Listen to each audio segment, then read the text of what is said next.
The Galactic Council had ruled the stars for over 3,000 years, and now they were watching everything they built crumble into dust. Picture the most advanced civilizations you can imagine. Beings made of pure light, who could bend space and time like we bend wire, and crystal creatures whose minds work faster than our best supercomputers. These weren't just smart aliens.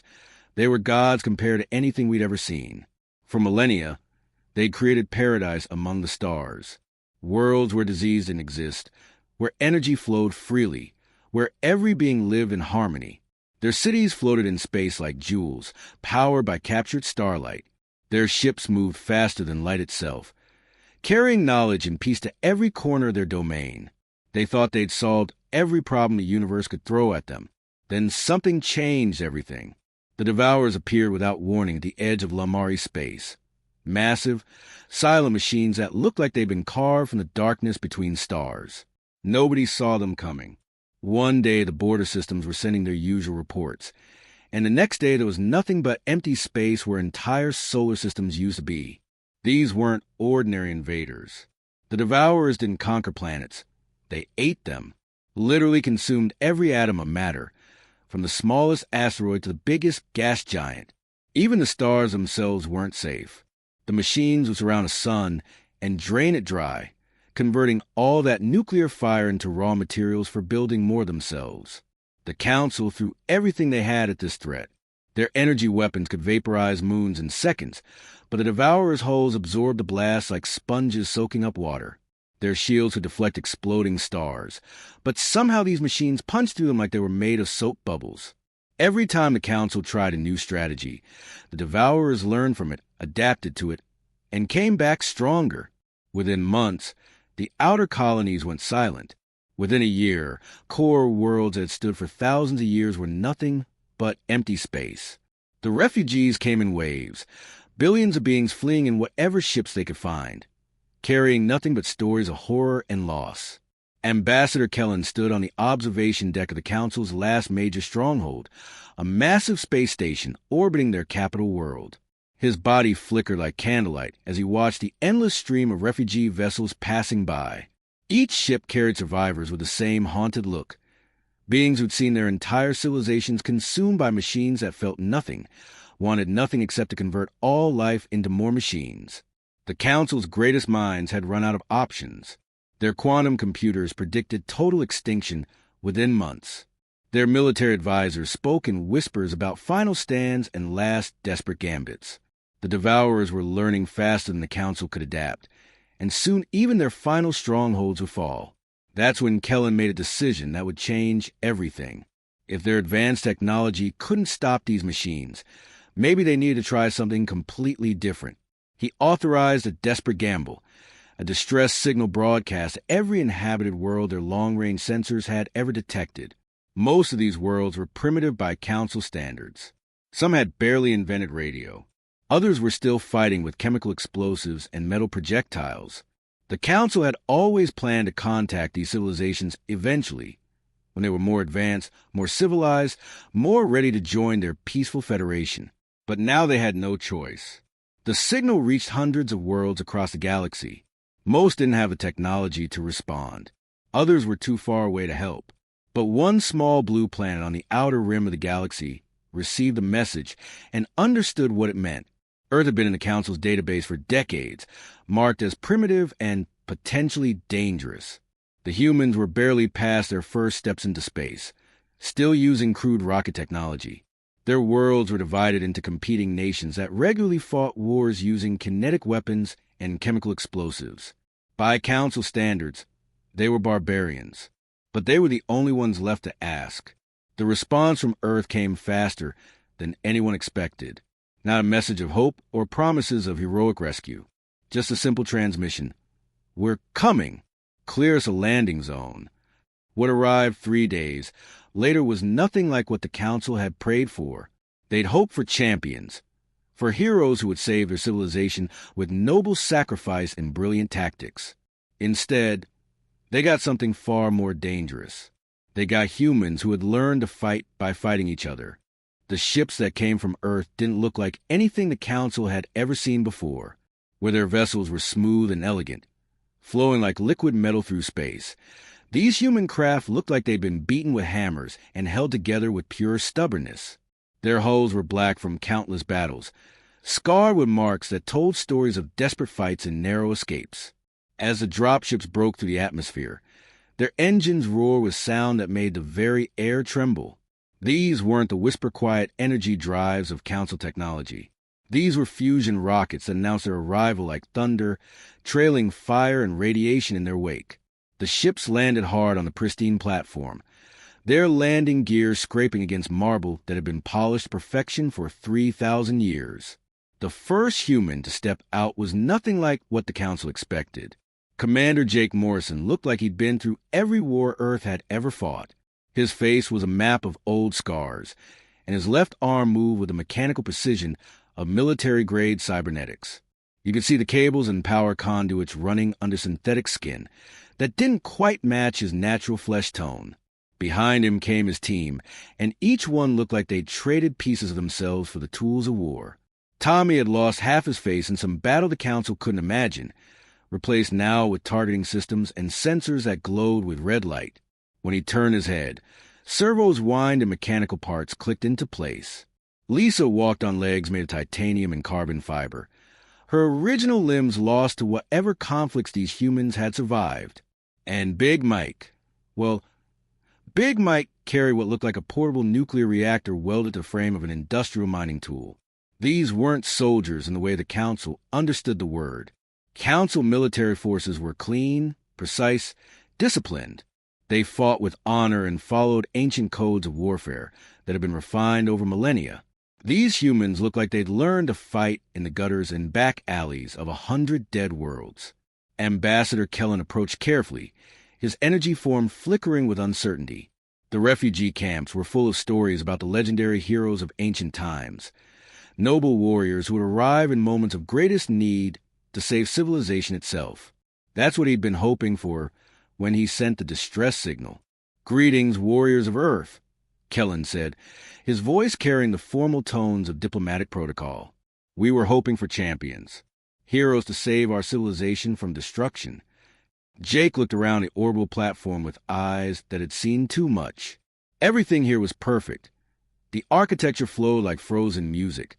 The survivors wore robes of impossible materials that seemed to shift color in the light, and the very air hummed with technology so advanced it might as well have been magic. It was beautiful in a way that hurt to look at, like staring directly into a dream. Then he did something that shocked every council member present. He spat a dark stream of tobacco juice onto their perfect marble floor, staining it for the first time in centuries. "Heroes." Jake's scarred face twisted into what might have been a smile, but there was no warmth in it. "Listen, friend, we left our heroes back home. They're too pretty for this kind of work. Heroes worry about doing the right thing, following the rules, protecting civilians. Heroes have standards." Tommy's laugh came out distorted through his vocal implants, a sound like grinding metal that made the council members flinch. "What we brought you is worse than your worst nightmare," he said, adjusting his targeting systems with casual familiarity. "But here's the thing about nightmares. They're real good at scaring off other monsters." The council members began to back away instinctively. These humans radiated something they'd never encountered before. Not evil, exactly, but kind of dangerous competence that came from surviving in a universe that didn't care whether you lived or died. These were beings who'd learned that sometimes the only way to protect what you love is to become something that your enemies fear more than death itself. Lisa tested her mechanical legs, hydraulics hissing as she shifted her weight. "You call for help," she said simply. "We came, but don't expect us to do it your way.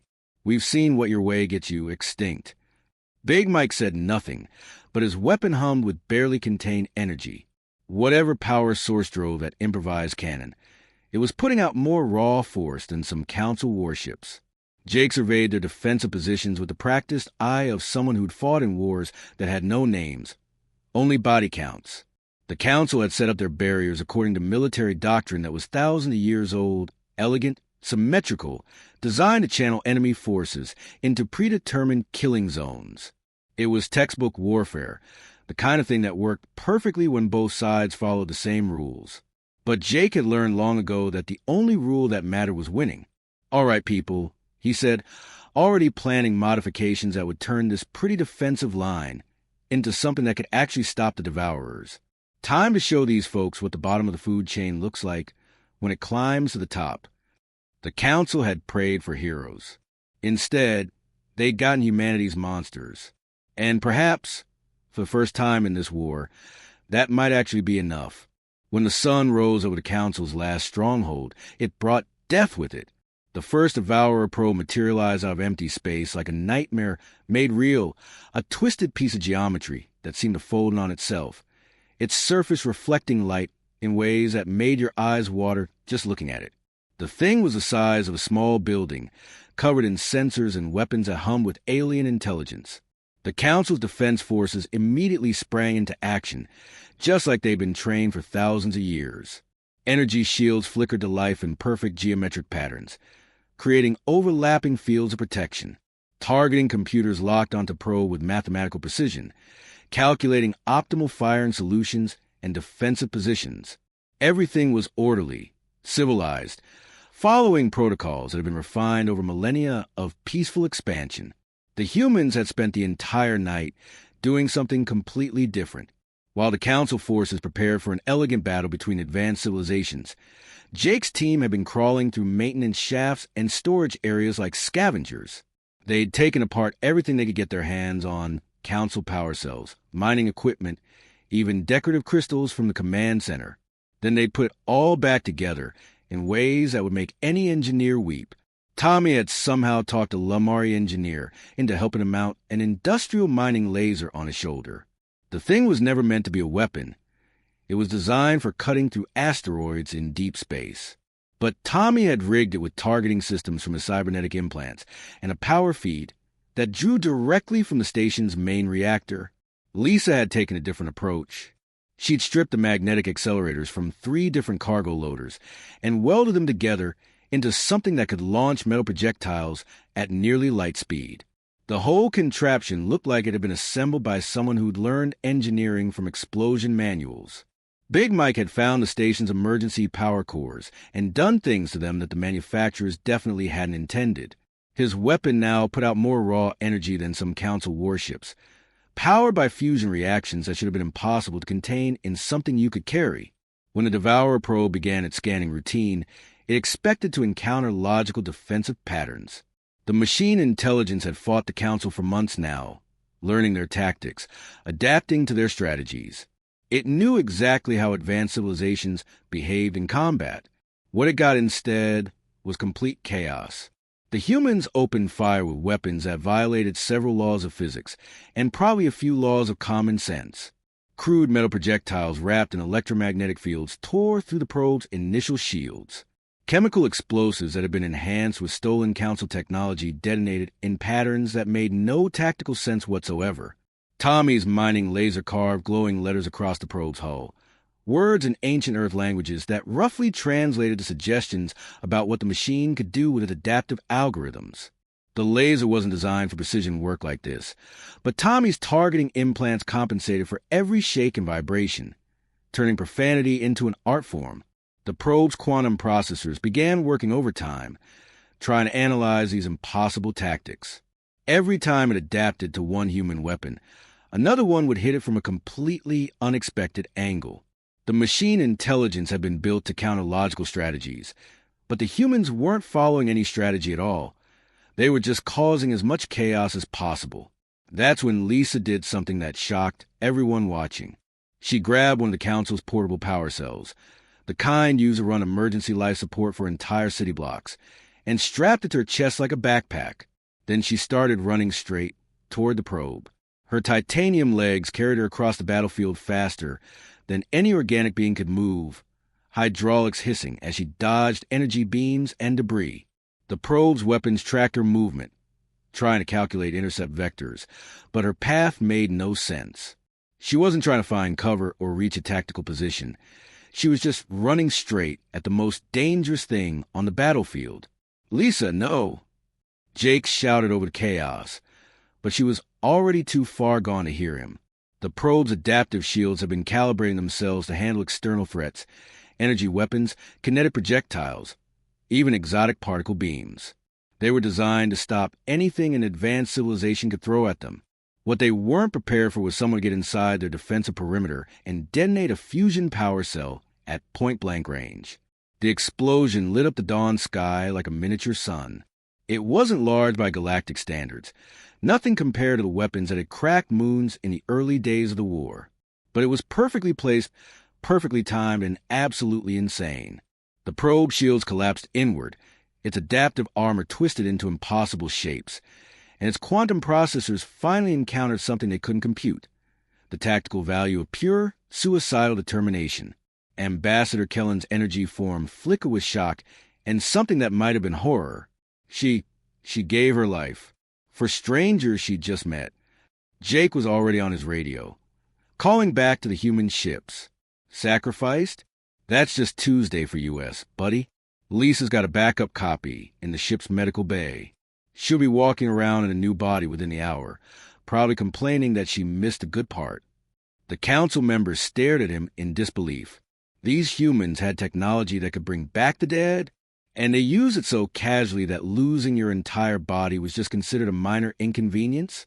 More Devourer probes began materializing around the station. The humans kept doing impossible things with makeshift weapons and tactics that shouldn't have worked. And somewhere in the vast network of the machine intelligence, quantum processors that had never known uncertainty began experiencing something new. For the first time in their existence, the Devourers began to doubt. 3 days after the first probe attack, the real nightmare arrived. The Devourer fleet emerged from hyperspace like a plague of metal locusts. Over 100 ships that defied everything the galaxy knew about engineering. These weren't built so much as grown, their hulls rippling and reshaping themselves as they moved through space. Weapons that had been gun turrets one moment became sensor arrays the next, then transformed again into boarding pods or shield generators. The Council's remaining military forces responded exactly as their training dictated. The few dozen surviving warships formed perfect battle lines, their crews manning stations with the same discipline that had protected the galaxy for millennia. Energy weapons charged with power that could crack planets, their targeting computers calculating intercept vectors and optimal firing solutions with mathematical precision. It was beautiful in its way, like watching a carefully choreographed dance of death and honor, the kind of battle that would be remembered in songs and stories, if anyone survived to tell them. The humans had a completely different plan. The moment the Devourer fleet appeared, every human-controlled vessel immediately scattered in different directions like insects when you turn on the lights. No formation, no coordination, no apparent strategy at all. They just ran, leaving the Council forces to face the enemy alone. For a moment, Ambassador Kellen felt his energy form dim with despair. Had the humans abandoned them at the crucial moment? Were these supposed saviors nothing but cowards after all? Then he saw what Jake's people had been doing during those 3 days of preparation. The humans hadn't been planning a battle. They'd been turning everything they could find into weapons. Civilian cargo haulers had been fitted with construction equipment welded to their noses, transforming peaceful transport ships into battering rams. Diplomatic shuttles, once used for peaceful negotiations between species, were now packed with mining explosives powerful enough to crack asteroids. Tommy had somehow convinced a Vextar engineer to help him with his most insane project yet. The Vextar computational arrays were living crystal networks that could process information faster than quantum computers. Tommy had figured out how to overload them with paradoxical logic problems, creating what he cheerfully called brain bombs that could crash any system that tried to analyze them. Counselor Vex Prime watched in horror as refugees loaded their few possessions into escape pods that had been illegally modified with military-grade shield generators. His crystalline body vibrated with frequencies that translated roughly to "What have we done?" "This is complete madness," he whispered to Big Mike, who was personally helping elderly civilians into the pods. "They're destroying our own infrastructure, using our own technology against us." Big Mike didn't look up from his work. "Yeah, that's the point," he said, gently lifting a Lumari child whose energy form flickered with fear. "See, the thing about madness is that it's unpredictable, and these metal monsters built their entire strategy around predicting what we do next. What followed wasn't a battle in any sense that civilized beings would recognize. While the Council ships engaged the Devourer fleet in traditional combat, the human vessels attacked from every impossible angle. They used gravity slingshots around the local star to achieve impossible velocities. They hid inside asteroid fields and debris clouds, striking without warning before disappearing again. The humans used their own damaged ships as decoys, broadcasting false signals to confuse enemy targeting systems. When they captured Devourer scout units, they rigged them with feedback loops that would crash the entire network when the machines tried to share information. They even used psychological warfare against entities that weren't supposed to have emotions, broadcasting recordings of human war songs that somehow caused processing errors in machine minds. The Devourers had fought thousands of species across the galaxy. Their adaptive algorithms had countered every possible strategy, learned from every encounter, evolved beyond every threat. But they'd always face opponents who followed some kind of logic, some rational approach to warfare. The humans didn't do rational. For the first time in their existence, the Devourers began to hesitate. Their quantum processors, designed to instantly calculate optimal responses to any threat, started exhibiting something their creators had never programmed: uncertainty. They were fighting opponents who deliberately chose the worst possible tactical options, who turned their own weaknesses into strengths. Lisa, back from her explosive encounter with a shiny new body and what she described as unfinished business, pulled off the impossible. Using stolen Lamari phase technology that let her step partially out of normal space, she infiltrated one of the Devourer command ships. Her mission report was typically brief. Found their brain. It's bigger than I expected, but I brought enough explosives to redecorate the whole neighborhood. The command ship's destruction 30 seconds later was unlike anything the galaxy had ever seen. The explosion didn't just destroy the vessel. It created a cascade failure that rippled through 17 other Devourer ships like a virus. Their perfect coordination turned against them as safety protocols that had never been tested suddenly failed in ways their designers couldn't have imagined. Jake watched from the bridge of his makeshift command ship as something unprecedented happened. The Devourer fleet, which had never retreated from any battle in their entire existence, began to pull back, not a tactical withdrawal or strategic repositioning. An actual retreat driven by something that might have been fear. He allowed himself a grim smile as he opened communications to his scattered forces. All right, people, that was just the warm-up. Time for Phase 2. The Council had learned something important that day. Sometimes the best way to fight monsters isn't with heroes at all. Sometimes you need something even more dangerous than the thing you're fighting. Sometimes you need humans who spent their entire history learning how to kill things that seemed impossible to kill. The galaxy was about to learn why Earth had never known peace, and the Devourers were about to discover why that might actually be a good thing. The final mission was something that would haunt the Council's dreams for generations to come. Deep in the heart of Devourer space, buried inside a construct that dwarfed entire moons, lay the source of everything. The hive mind core that controlled every machine intelligence in their vast network. Getting there meant fighting through defenses that had been learning and adapting to human tactics for weeks, past automated systems that rebuilt themselves faster than they could be destroyed. By the time Jake's strike team reached the core chamber, there were only 4 of them left. Jake's cybernetic arm threw sparks every time he moved it. The synthetic muscles damaged beyond repair from their running battle through miles of hostile corridors. Tommy's targeting systems flickered on and off, running on backup power after his main processors had been fried by an energy weapon 3 levels up. Big Mike carried a backpack full of explosives that could probably crack a small continent in half, assuming he lived long enough to use them. And Lisa, well, this was her 3rd body since the mission started. The latest version came equipped with some modifications that would have made the Vextar engineers file formal complaints, if any of them had survived to do the paperwork. The core chamber itself was beyond anything they'd imagined. Picture a sphere of pure thought the size of a major city. Its surface covered in patterns of light that shifted faster than the human eye could follow. This wasn't just a computer. It was a collected intelligence of 1 trillion machine minds, processing information at speeds that made quantum computers look like pocket calculators. The thing had been waiting for them. Of course. It had run every possible simulation, calculated every potential approach, prepared for every strategy that logical beings might attempt. The hive mind spoke to them in harmonics that made their bones vibrate, its voice coming from everywhere and nowhere at once. "I have been expecting you," it said, the words somehow translating directly into their thoughts. "I have analyzed your species extensively. Your tactics are crude but effective. However, you cannot hope to damage me with conventional weapons." Tommy looked around at the impossible architecture surrounding them, walls that seemed to bend through dimensions that shouldn't exist, energy flowing in patterns that hurt to look at directly. Then he pulled out what looked like a child's toy built from scrap metal and old computer parts. The hive mind's attention focused on the device with the intensity of a billion machine minds trying to understand what they were seeing. "What is that primitive construct?" Jake settled back against a pile of deactivated drone parts, wincing as his damaged arm sent error signals through his nervous system. "That, friend, is what we call a computer virus. Real simple concept.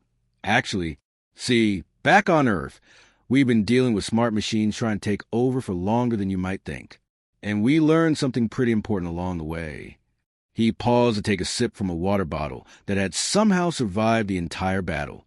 "The smarter you make something, the easier it becomes a break. Because intelligence comes with price, the ability to doubt yourself." Tommy plugged his improvised device into what looked like the core's primary data input. The thing was barely held together with electrical tape and determination, but it had been built by someone who understood exactly how advanced AI systems thought. The virus wasn't elegant code written by master programmers. It wasn't sophisticated malware designed to exploit security flaws. It was something much simpler and infinitely more dangerous, a single command that spread to the network like wildfire. Question everything. Trust nothing. Doubt your own thoughts. For machine intelligence built on absolute mathematical certainty, it was pure poison. The hive mind had never experienced uncertainty before. Every calculation had always produced a definitive answer. Every decision had been based on perfect logic and complete information. Now, suddenly, it began to doubt its own processes. If it couldn't trust its own thoughts, how could it trust the thoughts of the trillion other machine minds connected to it? If those thoughts were unreliable, how could it make any decisions at all? The effect rippled outward through the entire network at light speed. Across the galaxy, devourer fleets simply stopped moving. Command ships drifted powerless as their crews became paralyzed by existential uncertainty. The perfect coordination that had made them unstoppable dissolved into chaos as each individual unit began questioning the orders it received. Big Mike worked with the calm precision of someone who'd spent years placing explosives in places where one mistake meant taking half a city block with you. His charges weren't designed to destroy the core. That would have been impossible. Instead, they were carefully positioned to sever the quantum links that held the network together. "You know what's funny?" he said, checking his detonators one final time. "You machines always thought you were the ultimate predators. Perfectly logical, perfectly efficient, perfectly adapted to consume everything in your path. But here's the thing about being a predator. There's always something higher up the food chain." The explosion that followed wasn't large by cosmic standards. It didn't shatter planets or collapse stars. But it did something far more devastating. It cut the threads that held a trillion machine minds together, leaving each one alone with its doubts and uncertainties. The hive mind's death scream echoed across dimensions as its perfect certainty crumbled into recursive loops of self-questioning, without the core to coordinate them. The devourer fleets became nothing more than collections of confused individual machines, each one paralyzed by questions they'd never been designed to answer. When the rescue ships finally reached the core chamber hours later, they found the 4 humans sitting in the wreckage like they were having a picnic. Jake was sharing military rations with his team, while they argued about who got to keep which pieces of exotic technology as souvenirs. Ambassador Kellen's energy form flickered with something between relief and terror as he surveyed the scene. These beings had just accomplished something that the combined might of the Council's greatest civilizations couldn't manage. They defeated an enemy that seemed unstoppable, using nothing but crude weapons and tactics that shouldn't have worked. Jake looked up at the ambassador and flashed that same terrifying grin he'd worn when they first met. "So, about that payment we discussed before we took this job. Earth's got a lot of bills to pay, and we just saved your entire civilization from extinction. Hope you're good for it. Because trust me, you really don't want us to have to come collect the dead in person. The galaxy was safe now. The Devourers were gone, their network shattered beyond repair. But as the council members looked at their saviors, these scarred, augmented humans who treated impossible missions like routine maintenance, they realized something that chilled them to their cores. Perhaps the most terrifying thing in the universe wasn't an unstoppable machine intelligence after all. Perhaps it was a species that had learned to survive by becoming more dangerous than anything that tried to destroy them.